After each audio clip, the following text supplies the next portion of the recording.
Shannon, can you do me a favor? Could you go up to my closet? I need a magnifying glass. I can't seem to make out the fine print on this map. Okay.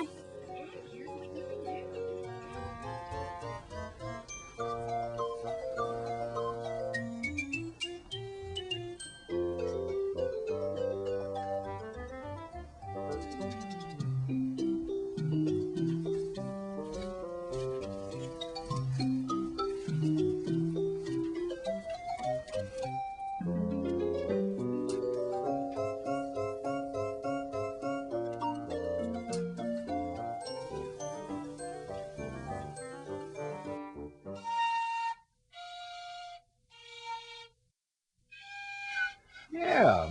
And my great-great-great-great-grandfather used to have one of those. Where'd you get this one? Oh, souvenirs from the past.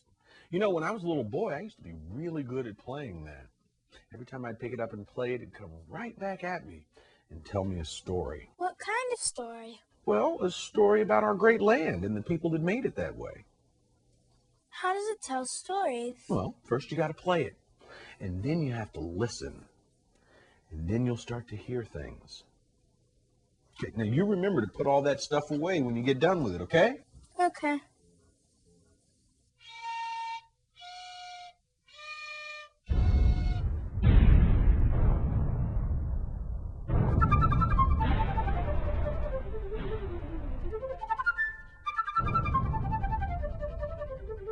Did you hear that, Dad? Hear what?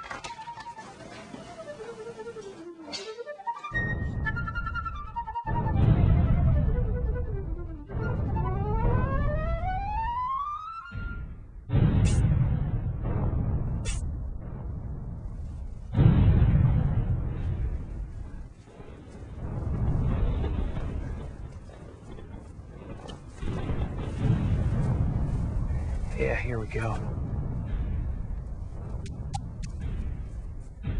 Oh, don't you worry about them cannons over there. They're far off as the crow flies. Hey, thanks for finding my fife. I do appreciate a good tune now and again. Where am I? I reckon about 8 miles outside of Boston as the crow flies. Oh, you're not from around here, are you? Well, I'd recognize you if you were. Who are you? Why, Benjamin Tucker's the name. Woodsman, trapper, trader, Indian wrestler, sometimes Minuteman, but all the time, American. I'm lost. Oh, don't you fret, little lady. Old Ben will look after you, catch you up on what's going on around these parts. Being as you're not from around here, why, we're about to have a war for freedom. Freedom? Oh, Lordy, where do I start? During the early days of the American colonies, the British king made some of the laws which were passed by the British Parliament. The Parliament was made up of leaders elected by the people of Britain to speak for them. They made the laws for all the British people, including the colonies. Colonists, that being people living in the colonies, well, they weren't allowed to vote in the British election. They also couldn't elect leaders to speak and act for them in Parliament. Since the colonists' lives were very different from the British, the colonists thought they should have a self-government where they would be able to make their own laws. Eventually, as the colonies developed in the 16 and 1700s, the king and Parliament let the colonists make some of the laws that affected them. The population of these colonies grew quite a bit during the 1700s. The government in the British colonies became more like a democracy, which is when the people take part in the decision-making of the government, rather than a king making all the decisions. Parliament, though, why, they still had to approve the laws the colonists made, and the colonists still had to obey the laws made by Parliament. In time, every colony set up its own government and began making its own laws. People began to serve in legislatures, which were like small local parliaments. These legislatures, well, they made most of the decisions. each colony did have a royal governor. These governors made sure the laws that the colonial legislatures made were ones the British government would agree to. The governor in each colony also made sure the colonists obeyed the laws passed in Britain. For many years, the British colonists ruled themselves without problems. In 1753, the French in Canada began building forts on lands in the Ohio River Valley. Well, that's an area claimed by both France and Britain. Eventually, this caused a war, and in 1755, the British fought the French over that land. The British government, well, they sent its army to fight what came to be called the French and Indian War. Both the French and British had help from various tribes in the area, but it was the British and their Indian friends, mostly the Iroquois, who were victorious over the French in 1763. The British, they gained French lands in North America between the Appalachian Mountains and the Mississippi River, and French Canada became a British colony. Well, the British won the war, but it cost a lot of money. The British citizens, well, they refused to pay for a colony war, so King George said the colonies would have to pay half. Well, the colonies would also have to pay to keep soldiers in the new territory won from the French. The colonists, they agreed to this plan, but many were angry about it. In time, King George and the British Parliament created the Proclamation of 1763. Now, this proclamation was to re-establish royal control over the colonies. This proclamation, or law, it ordered the colonists off the new lands won in the last war, saying that these lands were reserved for the Indians. The king, well, he also gave his colonial governors greater control over the colonies. The colonies were allowed to keep their legislatures, but the governor could order the legislatures to change the laws he did not like. Now, this angered the colonists, and loyalty to the British was starting to break down. Well, it just weren't fair, I tell you. I had some fine land at the base of them Appalachians. Fought long and hard for it, too. What happened then? Well, seeing that we colonists had to pay a heap for that war and got nothing from it, you can imagine we were a bit hot in the britches. We didn't have much of a voice in making our own decisions either. And to make it worse, the British started to push the colonists some more, just to show the colonists who was on top of the heap. In order to pay for these goods, the colonists sold local goods, such as furs, fish, and wood, and tobacco, rice, wheat, corn, and cattle. Soon, new taxes began to arise without the consent of the colonists. One reason was to pay for the French and Indian War. The other was to show that Britain still had a tight hold on the colony. Colonists, well, they found themselves having to buy many goods from the British. Goods such as sugar and molasses, paper, glass, lead, paint, and tea. Now, the Sugar Act of 1764, it said that the colonists must pay a tax on many basic goods, like sugar that came to the colonies from other places.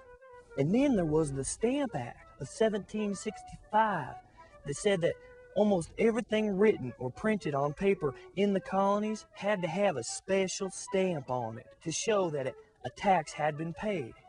So, one colonist, James Otis, he asked the colonists not to buy paper goods that had been stamped and that they should refuse to pay taxes. He claimed that the tax was taxation without representation, meaning the colonists had no say in what taxes they had to pay. Another colonist, Patrick Henry, he convinced the Virginia legislature to vote against new taxes. King George III, he paid little attention to the letters and petitions the colonists sent asking him to change the Stamp Act. So, in response, the colonists protested in various ways. In the Massachusetts colony, the Sons and Daughters of Liberty was formed. Liberty means freedom. In this case, liberty meant the freedom to make their own laws. The Sons and Daughters of Liberty, they asked people to boycott or to refuse to buy any British goods. They encouraged people to make their own goods. In some instances, the Sons of Liberty protested in more violent ways, such as the tax on the homes of tax collectors and other royal officials. Then, in 1765, people who felt the colonies should work together instead of acting separately, they got together for a meeting in New York City. This meeting was called the Stamp Act Congress. A Congress is a meeting of representatives who have the authority to make decisions. 9 colonies sent representatives to the Stamp Act Congress. They discussed the problem the new tax laws had caused and decided to ask people in all the colonies to refuse to buy stamped goods. Parliament heard about the Stamp Act Congress and repealed or canceled the Stamp Act. And this meant that the Stamp Act was no longer a law. Why, I was there at that meeting. You were? Yes, ma'am. Sent old King George a message. But more important was that we all got together to solve our problems. Colonists from all over. Sounds like you were starting to make your own decisions. Well, little miss, little lady, it weren't that easy. In 1767, Parliament passed new laws called the Townshend Acts. These new laws affected trade in the colonies, taxing only imported goods and not goods produced in the colonies. By passing these new laws, the British government wanted to show that it could still make laws over the colonists. Parliament also sent soldiers to North America, and by 1770, there were more than 9,000 British soldiers in the 13 colonies. The colonists were told that the soldiers were there to protect the far-off western lands won in the French and Indian War. But the soldiers, well, they were in the cities all along the eastern coast. Having the soldiers in their towns angered many of the colonists. The soldiers were like an unnecessary police force. In some colonists, they even threw rocks at the soldiers and called them names like redcoats and bloody backs, making fun of their red uniforms. Then the British soldiers paid them back by destroying colonial property and doing other damage, such as riding their horses through churches. And then on March 5th, 1770, some colonists shouted insults at a group of soldiers and began to throw rocks and snowballs. Then the soldiers opened fire, killing 3 colonists. This was called the Boston Massacre. A massacre being the killing of a number of people who cannot defend themselves. The soldiers who killed the colonists were found not guilty by reason of self-defense, even though the colonists were not armed with guns. In the months following the Boston Massacre, King George still did not respond to the reports and petitions from the colonies. So the colonists decided to act on their own. Since the Stamp Act Congress had shown that the colonists could work together, Samuel Adams set up a committee of correspondence in Boston in November of 1772. He asked other cities and towns to do the same. The committees, well, they wrote letters to one another. These letters told what was being done in their colonies to protest the latest British laws. The letters were delivered by riders on horseback. Parliament repealed the Townshend Act, but it kept the tax on tea. And then Parliament passed another new law in 1773, allowing a British company to sell tea in the colonies for a very low price. Now, this would hurt the colonial merchants because less people would buy tea from them. Also, the colonists would still have to pay a tax on tea. People in every colony decided to boycott British tea, even though the price was lower. So, in Pennsylvania and New York, colonists didn't allow ships carrying British tea to enter their ports. In Massachusetts, however, the ship captains refused to be turned away and sailed right on into Boston Harbor. Late one night in December of 1773, members of the Sons of Liberty, disguised as Mohawk Indians, well, they boarded these tea ships. They broke open all the chests of tea and dumped the tea into the harbor. This was called the Boston Tea Party. Parliament, they was furious and decided to punish the colony of Massachusetts. They passed a law saying that no ship carrying colonial goods could leave Boston Harbor until the colonists had paid for all the tea that had been destroyed. And to enforce the new law, Parliament ordered the Royal Navy to blockade the Boston Harbor. A blockade meant that the colonists could not sell their goods outside the colonies. The people in Massachusetts, they could no longer make money to live. Town meetings were also banned. Then the British government ordered the colonists to quarter British soldiers, meaning the colonists had to feed the soldiers and give them a place to sleep. The king also made General Thomas Gage the colonial governor of Massachusetts. Gage was head of the British Army in North America. In response to the new laws, colonists shouted, "Intolerable acts!"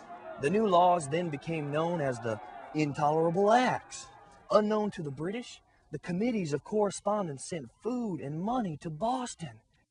They were intolerable acts that we should have to bunk with the same ones who give us grief day in and day out. Why, it tears me something awful. What's so funny? You mean you dumped the tea? Yep. Biggest cup of tea in history, I figure. The British must have been really mad. It was time to act, though. Many colonists, well, they believed the British government may try to use its army to make them obey the laws. In September of 1774, in Philadelphia, the committees of correspondence called a meeting of representatives of all the colonies to decide what to do.